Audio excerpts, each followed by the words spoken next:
Assalamualaikum warahmatullahi wabarakatuh. Hidup mahasiswa. Baik, sahabat-sahabat mahasiswa sekalian, alhamdulillah pada hari ini kembali lagi bersama kami di Dewan Eksekutif Mahasiswa IAIN Bone. Kembali bersama kami dengan Kementerian Informasi dan Komunikasi kembali menghadirkan salah satu program kerja di bawah naungan Kominfo, yaitu podcast. Tentunya podcast dari tahun lalu dengan tahun yang sekarang cukup berbeda. Podcast tahun ini kembali dengan nama Oasis, yakni obrolan santai mahasiswa. Nah, karena ini adalah episode pertama, tentunya kita akan berbincang bersama orang yang hebat tentunya dan spesial tentunya. Nah, sebelum kita memulai perkenalan kita bersama beliau, lebih dahulu kita berkenalan bersama saya tentunya. Perkenalkan, saya Wardi Saputra. Saya merupakan Wakil Menteri Komunikasi dan Informasi IAIN Bone. Nah, selamat datang Kak di podcast kami. Terima kasih kami ucapkan karena bersedia hadir untuk berbicara dengan sahabat-sahabat mahasiswa. Nah, sesuai dengan pepatah yang mengatakan tak kenal maka tak sayang, oleh karena itu kita mulai pembicaraan kita pada hari ini dengan perkenalan. Bisa dulu disapa Kak, sahabat-sahabat mahasiswa. Siap, teman-teman mahasiswa IAIN Bone secara khusus dan teman-teman mahasiswa secara keseluruhan di Indonesia lah. Mungkin bisa diperkenalkan namanya. Langsung perkenalan. Baik, bismillahirrahmanirrahim. Assalamualaikum warahmatullahi wabarakatuh. Waalaikumsalam warahmatullahi wabarakatuh. Pertama-tama, puji syukur kehadirat Allah Subhanahu wa taala, salawat serta salam kepada baginda Nabiullah besar Muhammad sallallahu alaihi wasallam. Tentu satu hal yang harus saya apresiasi adalah teman-teman DEMA yang dulu BEM kemudian menjadi DEMA yang telah mencoba untuk mengikuti perkembangan zaman, mengupdate bagaimana teknologi mampu untuk mempengaruhi kehidupan kemahasiswaan sampai hari ini, sehingga podcast seperti ini tentu menjadi suatu jembatan bagi DEMA untuk menjadi sarana memberikan pengetahuan kepada banyak orang lewat media sosial. Jadi tidak terbatas kepada siapa saja yang hadir ketika buat kegiatan, tapi melalui podcast seperti ini kemudian diaktifkan di YouTube, Instagram, Facebook dan seterusnya, bisa dilihat semua kalangan. Itu apresiasi saya di teman-teman DEMA pada kepengurusan sebelumnya dan kepengurusan tahun ini. Karena dulu kita belum mampu untuk berpikir sampai mengaktifkan YouTube, karena teknologi pada waktu itu saya saja ketika waktu ketua BEM itu belum punya Android, masih menggunakan HP Nokia yang berlayar kuning itu yang kita pakai sebagai ketua BEM. Jadi kalau di masa saya orang sudah punya Android atau BBM pada waktu itu yang lagi tren BBM, ya itu sudah luar biasa di kalangan mahasiswa. Nah ini kita ketua BEM hanya menggunakan HP ini, tidak tahu bagaimana update informasi di DEMA yang lain. Itu beratlah bagi kita, dan belum terupdate lah pemikiran kita pada waktu itu. Itu apresiasi saya. Perkenalkan, nama saya Vivin Sanjaya. Teman-teman biasa memanggil Vivin. Saya itu lahir di Jampalena, Desa Cindong, Kecamatan Sibuluwe, Kabupaten Bone. Meskipun agak sulit dideteksi di peta, tapi masih kelihatan lah. Karena kenapa? Begitu sulitnya mengakses kampung saya, sehingga kendaraan roda 4 pada waktu saya masih kuliah itu agak sulit untuk masuk ke sana, harus memutar lewat pabrik gula Bone Araso itu, baru bisa masuk di kampung saya. Jadi sekarang ada jembatan tapi cuma roda 2 yang bisa masuk, itu pun tidak bisa berpapasan, harus ada yang mengalah dulu toh. Masih sulit terjangkau. Makanya teman-teman, ketika saya jadi ketua BEM itu ditanya, "Pin, kamu ketemu kampus Stand Bone itu di mana?" Karena ketika dia berkunjung ke kampung saya itu sudah tidak logis seorang yang tinggal di kampung seperti itu bisa mengakses pendidikan, apalagi kuliah di Stein waktu itu, masih Stein. Itu kemudian saya melanjutkan pendidikan saya di sekolah dasar, kemudian sekolah dasar umum, karena kita tentu ada karakteristik lah yang sekolah dasar agama dan sekolah dasar umum. Misalkan yang teman-teman yang pesantren, saya sekolah dasar umum, SMP-nya SMP umum, SMA-nya SMA umum. Dan ketika saya masuk, sebenarnya kalau saya menceritakan siapa saya, tentu waktunya terlalu panjang, tetapi kita ringkas-ringkas aja lah, singkat-singkat aja. Pada waktu saya mau masuk dari SMP ke SMA, itu saya harus menganggur 1 tahun karena orang tua tidak punya biaya. Orang tua saya bapak petani. Kemudian ketika saya melanjutkan sekolah di SMA, beliau tidak sanggup untuk menyekolahkan. Akhirnya saya harus menganggur 1 tahun. Menganggur 1 tahun karena saya 7 bersaudara. Akhirnya saya merasa kesulitan. Dan waktu itu sepupu saya, kebetulan dia sedikit punya uang lah. Dia yang mencoba untuk mengompori lah kalau bahasa kasarnya toh, memberikan motivasi ke orang tua saya. Siapa lagi yang bisa melanjutkan pendidikan di keluarga itu kalau bukan anakmu yang terakhir ini? Karena yang lain kan cuma tamat SD, itu pun ada di atas saya itu cuma SMP. Ya lanjutlah saya di SMA. Setelah lanjut di SMA, orang tua bapak meninggal. Akhirnya untuk masuk di jenjang strata 1 itu sangat berat waktu itu. Untung saya dapat beasiswa lah di kampus. Di kampus itu 4 tahun, di SMA dulu 3 tahun saya dapat beasiswa. Di S1 3 tahun 1 semester. Jadi ada sekitar 7 semester saya dapat beasiswa, dan semua dibeasiswakan lah, karena termasuk uang wisuda, uang KKN, KKLP dan seterusnya. Karena ada apresiasi kampus, kita sebagai pengurus lembaga dan menjadi ketua BEM, sehingga saya alhamdulillah dibiayai kuliahnya lah tanpa harus membebankan orang tua, karena orang tua saya memang tidak sekelas orang tuanya orang. Itu dulu mungkin awal yang bisa saya sampaikan. Nanti kita akan dibahas lebih lanjut.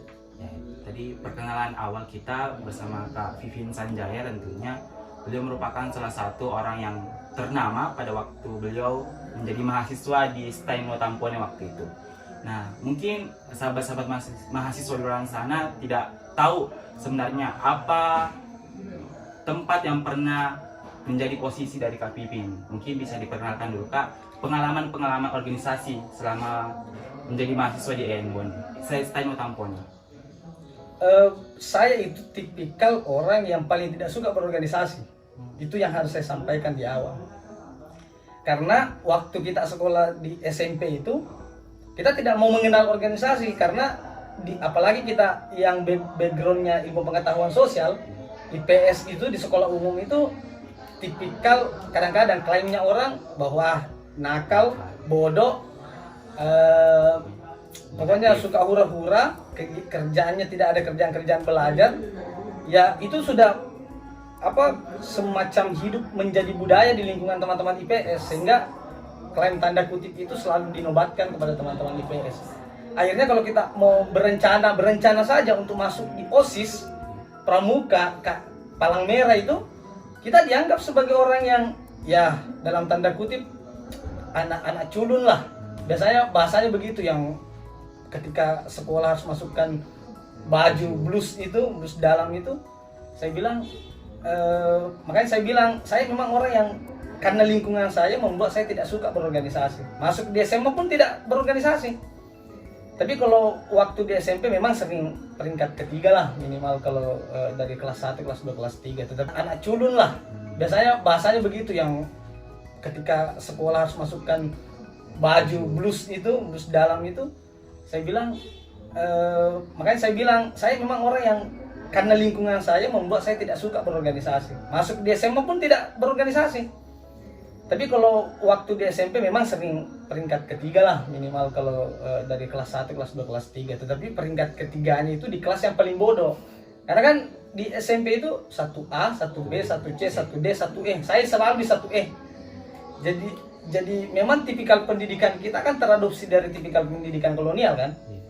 Jadi ada sekat antara orang pintar dan orang bodoh. Nah itu selalu saya kritisi.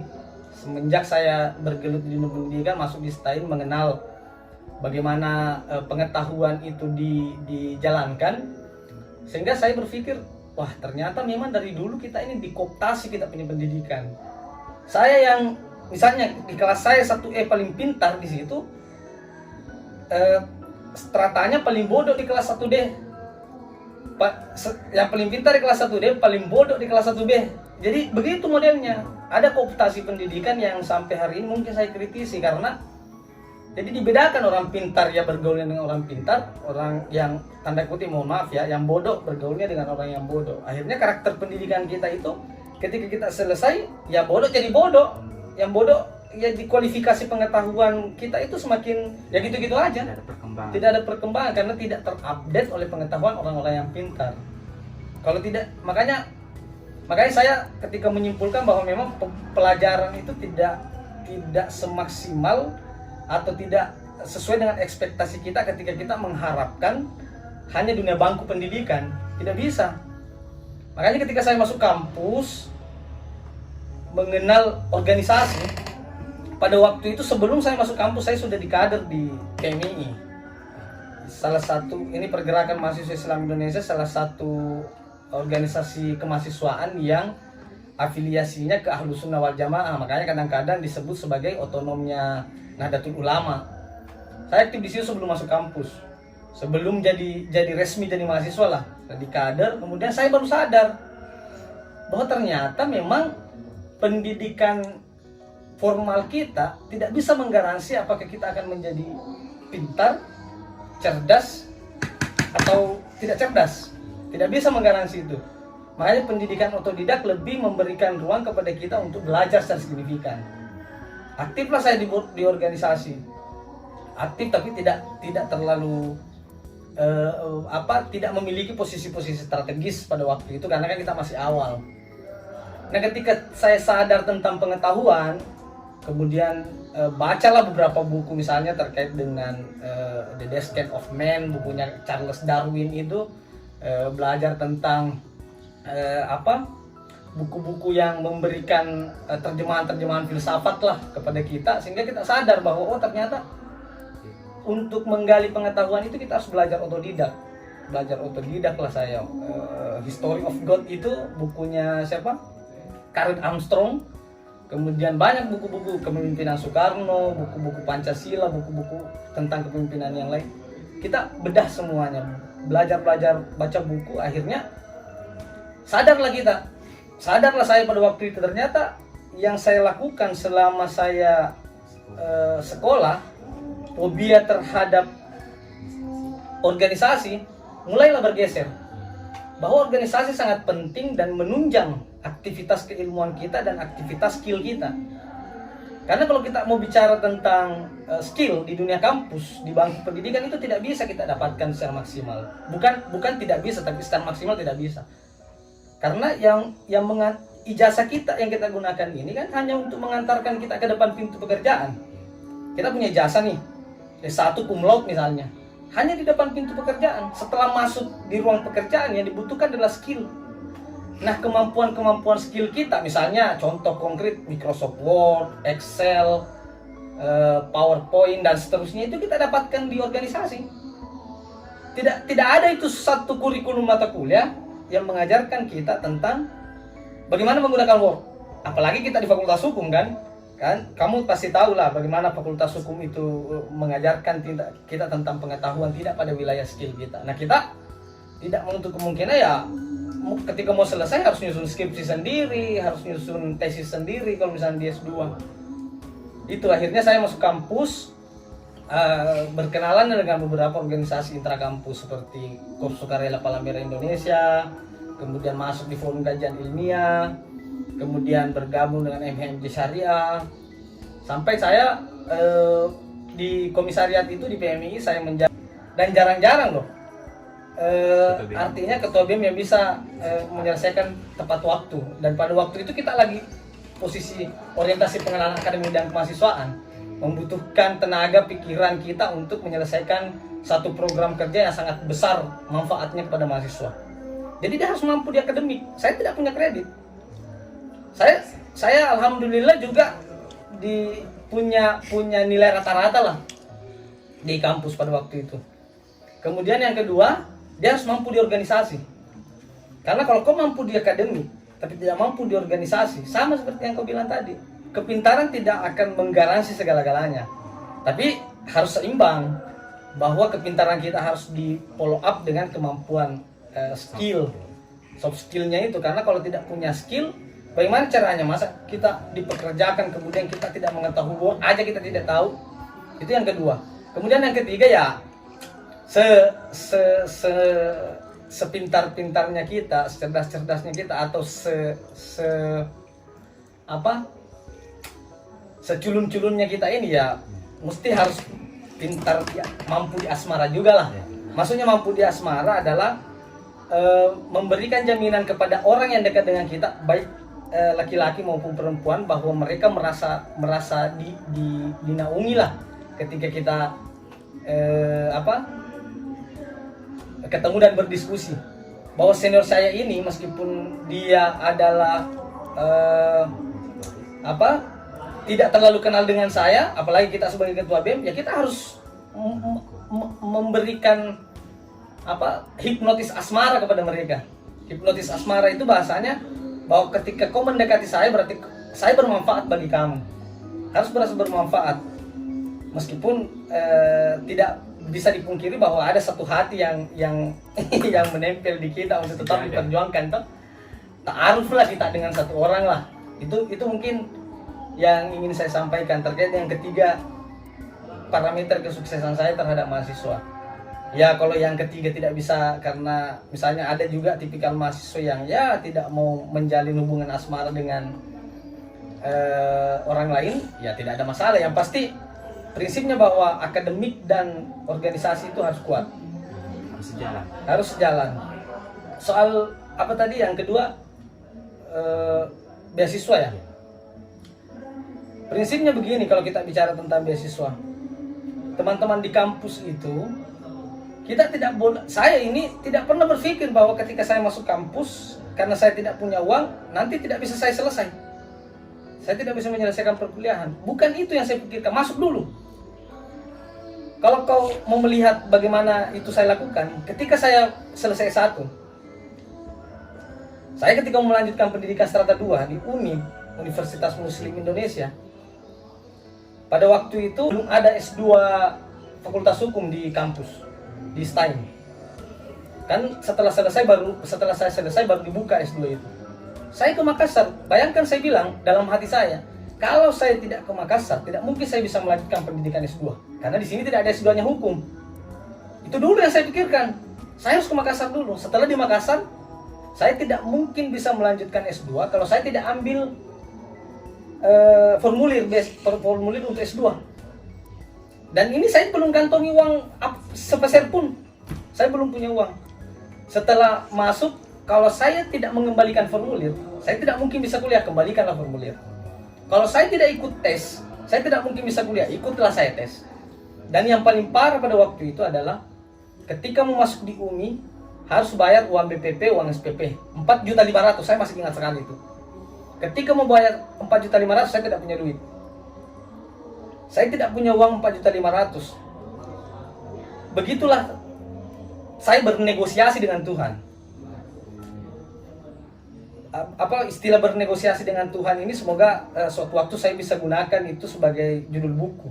Saya rencana menulis buku judulnya Bernegosiasi dengan Tuhan. Kenapa saya bilang begitu? Karena pada waktu saya mau membayar 4.500.000, saya tidak punya uang. Dan saya bilang sama Tuhan di sholat tahajud saya pada waktu itu. Saya bilang, ya Tuhan, izinkan saya untuk keluar dari Makassar, dari Sulsel, dan saya tidak akan menginjakkan kaki di Makassar kalau saya tidak punya uang 4.500.000 untuk kuliah S2 ini. Akhirnya saya berangkat ke Muktamar Nahdlatul Ulama di Jombang, Jawa Timur itu.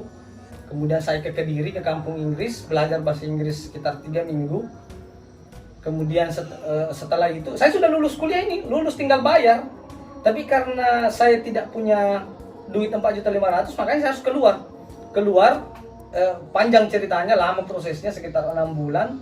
Saya jalanlah ke Kediri, kampung Inggris, kemudian jalan ke Jogja, jalan ke Jakarta. Dari Jakarta antara saya pulang ke Makassar atau ke luar negeri. Saya bilang, janji saya kepada Tuhan satu, saya tidak boleh pulang menginjakkan kaki di Makassar kalau saya tidak punya uang 4.500.000. Akhirnya, karena saya tidak punya uang 4.500.000, saya tidak mau kembali ke Makassar dong. Tidak kembalilah saya ke Makassar. Berangkatlah ke Malaysia, Kuala Lumpur. Kuala Lumpur, setelah di Kuala Lumpur saya berangkat ke Laos. Laos itu negara kecil di Asia Tenggara yang diapit oleh beberapa negara besar seperti Cina, Kamboja, Vietnam. Dia cuma daratan. Saya di situ sekitar tidak sampai 1 bulan, karena kalau sampai 1 bulan berarti saya harus check in paspor lagi di negara lain kan. Jadi paspor saya karena paspor biasa, tapi dalam waktu 3 bulan itu Tuhan berkehendak lain. Saya ditawari di sana pekerjaan satu hotel. Pekerjaannya simple sebenarnya. Pekerjaannya cuma catat nama orang yang keluar masuk di hotel itu.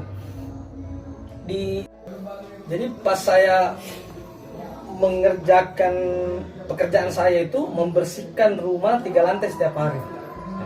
Karena pada waktu itu bos saya dia tidak punya dia tidak punya pegawai yang di bidang itu, tapi karena saya butuh uang untuk setiap semester itu, sehingga saya harus kerjakan itu. Membuka pagar setiap hari, membersihkan di 3 lantai itu.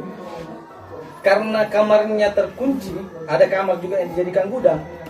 Di lantai 3, karena lantai 3-nya itu dia tidak punya dinding, dia tidak punya dinding. Disitulah saya tidur pakai kasur yang lipat itu. Saya tidur di situ, tetap kena angin kalau malam. Bayangkan Pak, selama kurang lebih 1 tahun. Dan apa di pikiran saya? Saya punya ijazah. Saya mantan ketua BEM. Saya sudah berjanji kepada diri saya bahwa saya akan melanjutkan pendidikan. Tuhan tidak mungkin rela untuk melihat hambanya yang berusaha akan terus seperti itu. Pasti suatu saat saya akan berubah.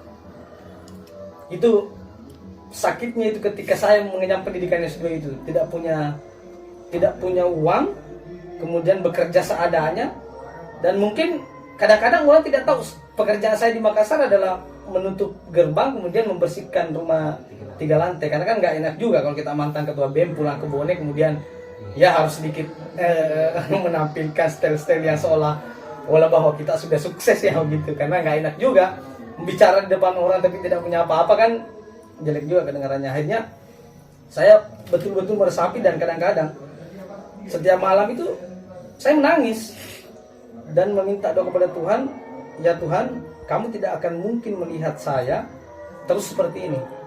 Terlepas daripada itu, saya ingin sampaikan, karena tadi saya singgung soal asmara. Saya berhubungan dengan seorang perempuan, sekarang jadi istri saya, selama kurang lebih 3-4 tahun di kampus, sampai dengan kemudian saya jadi istri. Bahkan saya ketika ke Laos, saya tetap berkomunikasi sama dia. Supportingnya kepada saya itu sampai hari ini saya harus akui, saya tidak mungkin bisa jadi apa-apa tanpa kehadiran beliau itu. Terlepas daripada soal orang tua, karena orang tua pasti orang nomor 1, ibu saya itu nomor 1. Tapi perempuan yang paling memiliki dominasi terhadap kegiatan saya sampai hari ini adalah istri saya hari ini. Itu luar biasa, meskipun dia juga sebenarnya mantan aktivis, makanya kita lebih banyak juga bisa berdiskusi dengan. Itulah enaknya kalau kita menikah dengan sesama aktivis, kita bisa saling ngerti. Gitu. Terkait bagaimana sebenarnya kedudukan mahasiswa, tentunya kita tidak bisa menjadi bukan untuk seperti beliau Kak Vivi maksudnya, tapi setidaknya memiliki prinsip seperti beliau, karena kita memang perlu akademik, karena kita kuliah tentunya untuk belajar, punya ijazah dan gelar, tetapi kita tidak boleh lupa dengan tanggung jawab yang lainnya, tentunya untuk mengembangkan hal tersebut, tentunya organisasi yang bisa memberikan ruang tersebut. Seperti yang dikatakan beliau Kak Vivin, bahwasanya di dunia perkuliahan itu tidak bisa memberikan segalanya, terbatas. Oleh karena itu, cobalah mengambilnya atau menemukannya itu di dunia organisasi. Kemudian tadi juga dipertegas dengan pengalaman beliau bahwasanya uang dan materi itu tentunya bukan batasan untuk mengejar impian kita. Ketika kita memiliki niat dan juga prinsip, cobalah untuk mendalami prinsip tersebut. Oke. Jadi saya sampaikan lagi soal organisasi ya, karena kebetulan saya ingat ketika teman-teman mahasiswa baru, kalian masuk kampus, saya tidak mau mengkooptasi pemikiran kalian bahwa harus masuk di organisasi A, B, C. semua organisasi ekstra kampus yang ada di kampus itu baik.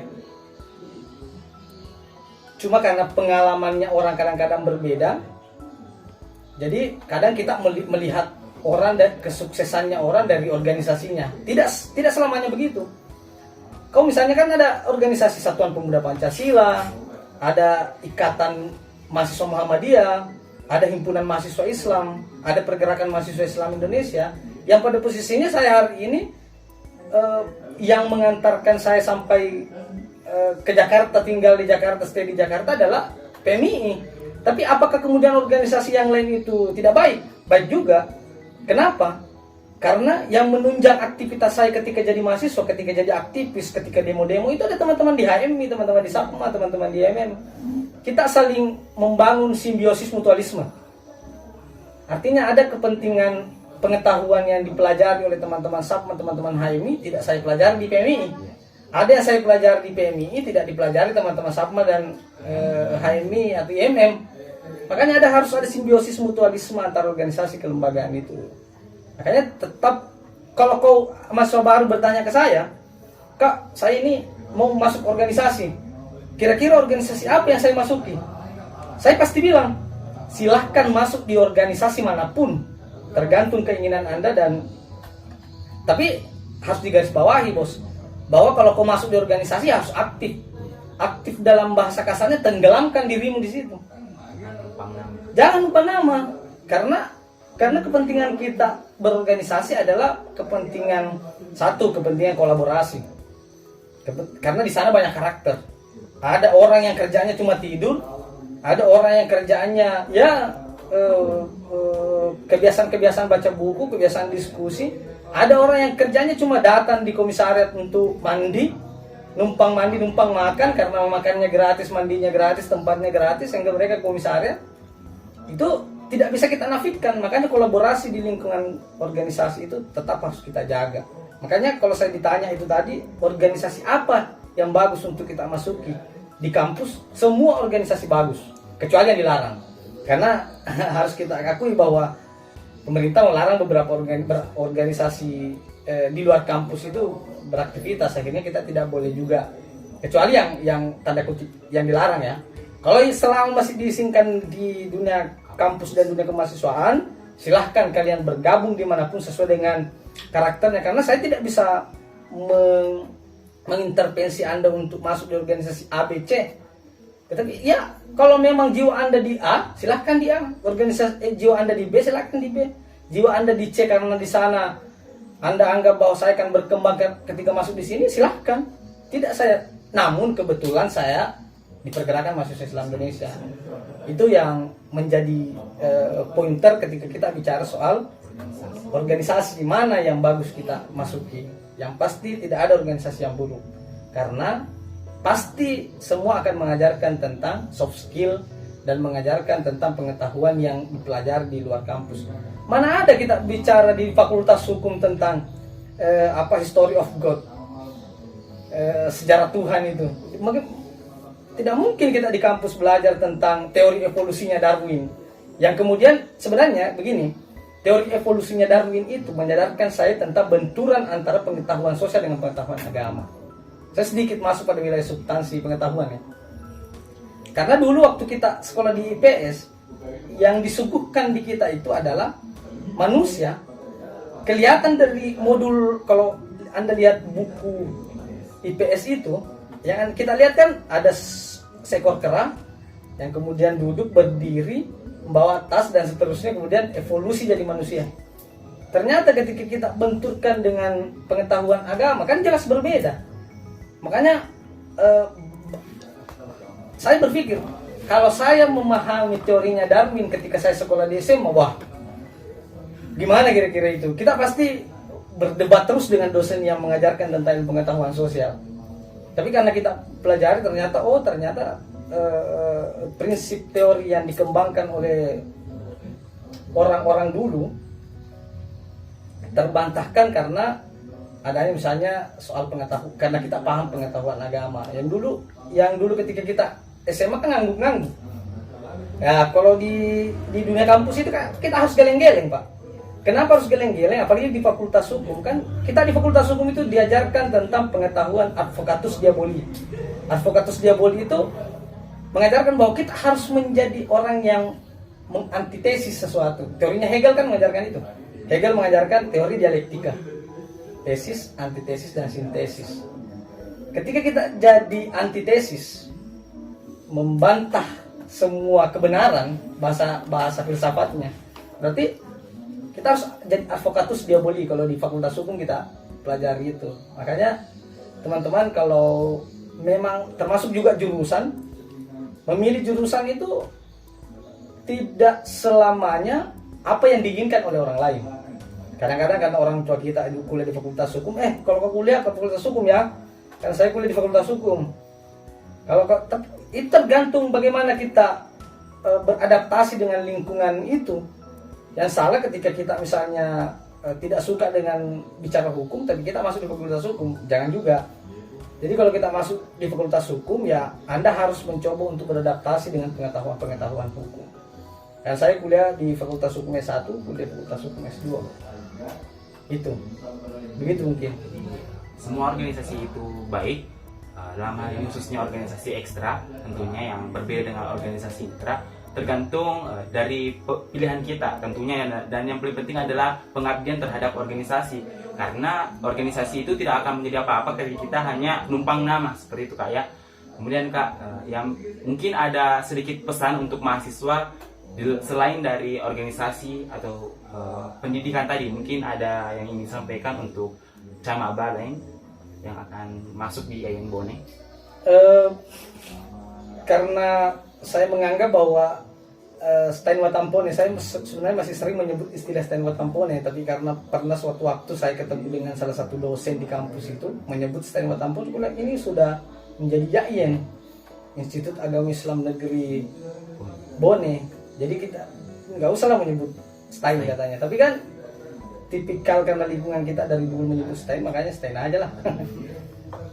Apa ya pesannya? Pesannya sebenarnya kalau saya ya ketika memang sudah mewakafkan diri untuk aktif di dunia pendidikan, ya belajar. Karena kepentingan kita untuk belajar sebenarnya bukan hanya kepentingan untuk menambah bukan hanya kepentingan bahwa kita mau bekerja, tapi kepentingan menambah pengetahuan dan menyempurnakan etika. Karena kita kuliah itu bukan hanya untuk mendapatkan pengetahuan, kita harus juga beretika. Etika yang kita dapatkan di dunia kampus itu akan membentuk karakter kita dan memperbaiki struktur pengetahuan kita. Jadi kalau kita misalnya punya pengetahuan ya menengah ke atas lah, kalau bahasa ekonominya mungkin proletarian lah kalau menurut Karl Marx. Kalau kita sudah tidak proletarian lagi, tidak menjadi orang yang miskin sekali, atau pengetahuan kita sudah agak sedikit lebih baik, itu tidak bisa diandalkan kalau tidak ada etikanya. Tiba-tiba kita datang ke orang karena kita menganggap diri kita sudah baca satu buku, tamat satu buku, tiba-tiba kita berdebat dengan orang karena seperti orang yang tidak punya etika. Kan salah juga. Karena Gus Dur aja bilang begini, kamu baru bisa menyalahkan dan membenarkan orang ketika kau tamat 1000 buku. Baca dulu 1000 buku baru kau bisa menyalahkan dan membenarkan orang. Artinya apa? Artinya bahwa pengetahuan yang kita miliki ini tidak ada apa-apanya ketika tidak dibarengi dengan attitude, etika yang baik. Karena etika itu sebenarnya menggaransi kita untuk bisa bertemu dengan siapa saja, berkomunikasi dengan siapa saja. Jadi kalau sudah mewakafkan diri, saya mau kuliah, betul-betul kuliah, belajar, kemudian berorganisasi, baca buku. Ini yang paling penting sebenarnya adalah baca buku. Karena kalau kita tidak rajin baca buku, tidak mungkin struktur kata kita, struktur ucapan kita itu terbentuk ketika kita tidak baca buku. Saya dulu Pak, waktu saya ingat itu, ketika mahasiswa baru masuk di kampus, karena sekarang sudah tidak ada pohon ketapang, saya lihat di situ. Dulu ketika masih ada pohon ketapang, saya ketika masuk pagar, kan tempat nongkrong kita dulu di bawah pohon ketapang itu. bicara, diskusi di situ, baca buku di situ. Ketika masuk kampus orang teriak, Pak. Saya pakai bahasa Bugis ya. Kan itu patiroy. Digago tuh dia beli tonal lolo nih. Karena saya tidak rajin baca buku waktu SMA, sehingga struktur kata saya tidak bisa terbentuk. Logat saya logat patiro. Digago atau kijabau dia beli tonal. Jadi kata-kata itu terus saya dengar setiap kali saya memasuki gerbang kampus. Apa yang membuat saya termotivasi adalah ketika saya ketemu salah satu senior, dia bilang, baca aja lah bukunya. Soal kau bisa paham atau tidak paham itu urusan lain.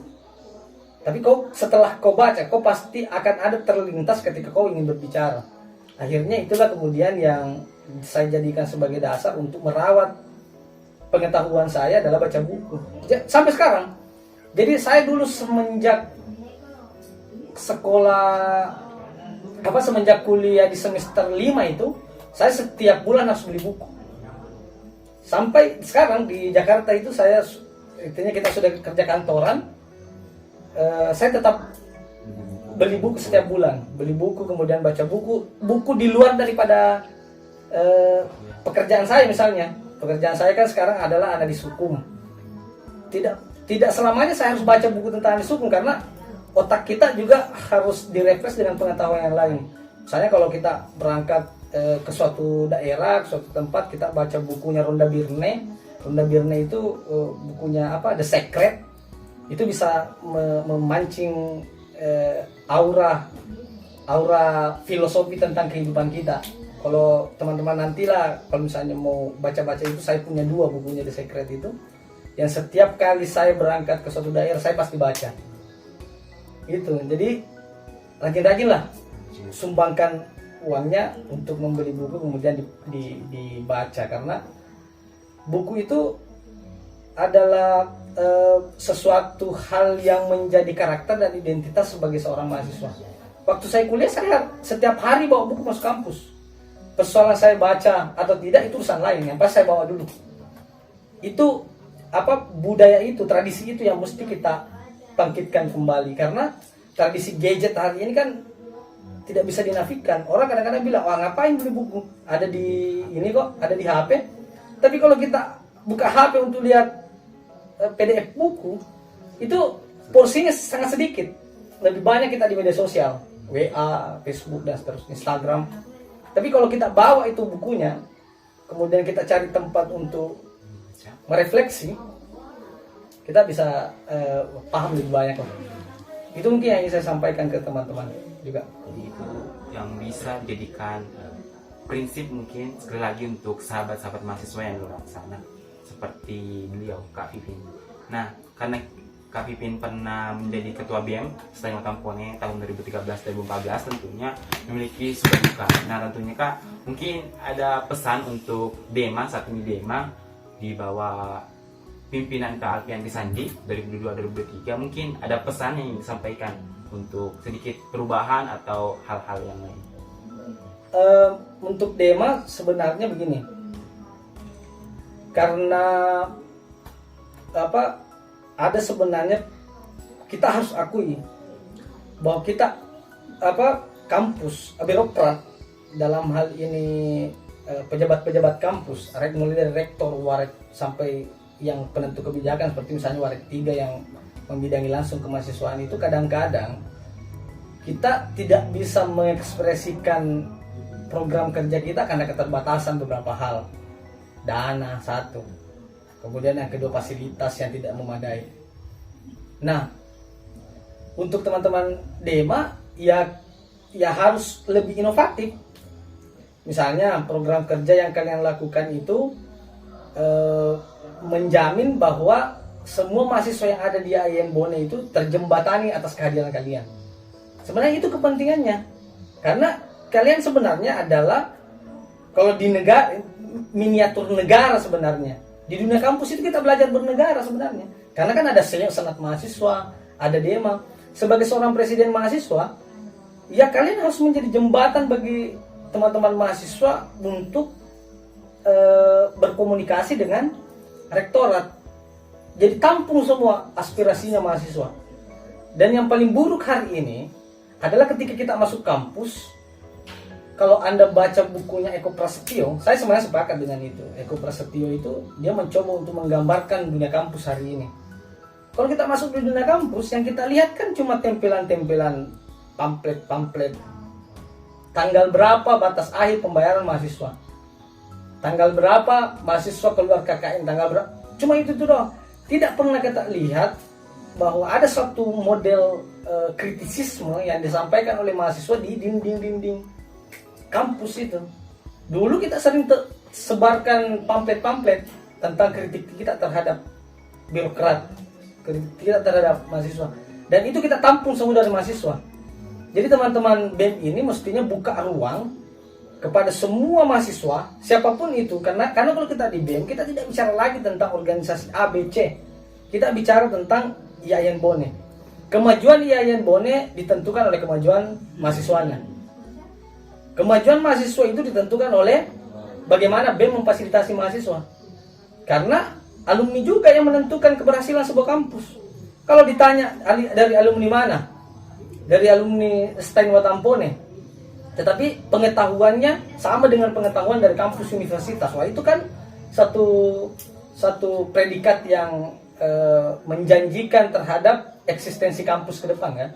Jadi saya sebenarnya lebih melihat bahwa BEM hari ini harus lebih terbuka kepada teman-teman mahasiswa, memfasilitasi teman-teman mahasiswa dan melakukan kegiatan-kegiatan yang jangan lupa bahwa BEM itu dia memiliki tanggung jawab internal dan tanggung jawab eksternal. Jadi tidak bisa BEM itu hanya bicara soal internal kampus, tapi dia juga harus bicara keluar. Ketika misalnya ada advokasi untuk kepentingan pedagang kaki lima, ada advokasi untuk itu juga harus dirumuskan di BEM. Jadi program BEM itu terlepas daripada internalisasi keinginan kemahasiswaan yang ada di kampus, tetap juga harus melihat bagaimana eksternalnya, bahwa ketika pemerintah daerah mengeluarkan atau bahkan pemerintah pusat, dalam hal ini presiden misalnya mengeluarkan suatu kebijakan tentang apapun, ya harus diberikan kritikan-kritikan tertentu. Itu yang mungkin saya ingin sampaikan. Terima kasih atas pesan untuk DEMA saat ini. Nah, tadi sempat disinggung bahwasanya DEMA bisa menjembatani. Beberapa hari yang lalu tentunya kita dari DEMA Kak mengeluarkan sebuah informasi di mana ketika sahabat-sahabat mahasiswa memiliki kritikan ataupun hal yang ingin disampaikan, bisa disampaikan melalui formulir ataupun link yang telah kami sebarkan. Jadi insya Allah akan kami bantu dan akan kami fasilitasi. Jadi mungkin bisa diisi ketika memang memiliki hal-hal yang tidak bisa diceritakan kepada sivitas akademik di IAIN Bone. Jadi DEMA bisa menjembatani seperti yang dikatakan oleh Kak Vivin. Nah, selanjutnya terakhir Kak, bisa diterapkan 3 kata untuk DEMA IAIN Bone. 3 kata untuk DEMA IAIN Bone. 3 kata ya? Amanah, religius, dan kolaboratif. Amanah, religius, kolaboratif. 3 kata dari Kak Vivin tentunya. Nah, sahabat-sahabat mahasiswa sekalian, tentunya dari awal pembicaraan kita sampai saat ini tentunya banyak sekali motivasi yang dapat kita tarik dari pengalaman ataupun perjalanan dari Kak Vivin tentunya. Dan semoga bisa memberikan bantuan mungkin kepada sahabat-sahabat mahasiswa yang saat ini sedang mengalami masalah seperti yang diterangkan beliau. Jangan pernah membatasi diri hanya karena persoalan kekurangan ilmu, dalam hal ini kepintaran kita yang mungkin kita insecure terhadap mahasiswa lain, dan juga perihal ekonomi. Karena ketika kita membicarakan hal tersebut secara terus-terusan, kita tidak akan mengalami kemajuan tentunya. Jalan kita akan buntu. Oleh karena itu, cobalah hal yang setidaknya bisa mengurangi beban kita saat ini. Dan juga terima kasih Kak atas kehadirannya untuk membersamai kami untuk berbincang-bincang di Oasis Obrolan Santai Mahasiswa. Moga-moga dapat respon baik dari mahasiswa ataupun sivitas akademik IAIN Bone. Oleh karena itu, kami dari DEMA IAIN Bone mengucapkan terima kasih kepada sahabat-sahabat mahasiswa yang telah menonton dari awal hingga saat ini. Lebih dan kurangnya mohon dimaafkan. Ilmu dan bakti diberikan, adil dan makmur perjuangkan. Allahumma fiqh ila komentarik. Wassalamualaikum warahmatullahi wabarakatuh. Hidup mahasiswa.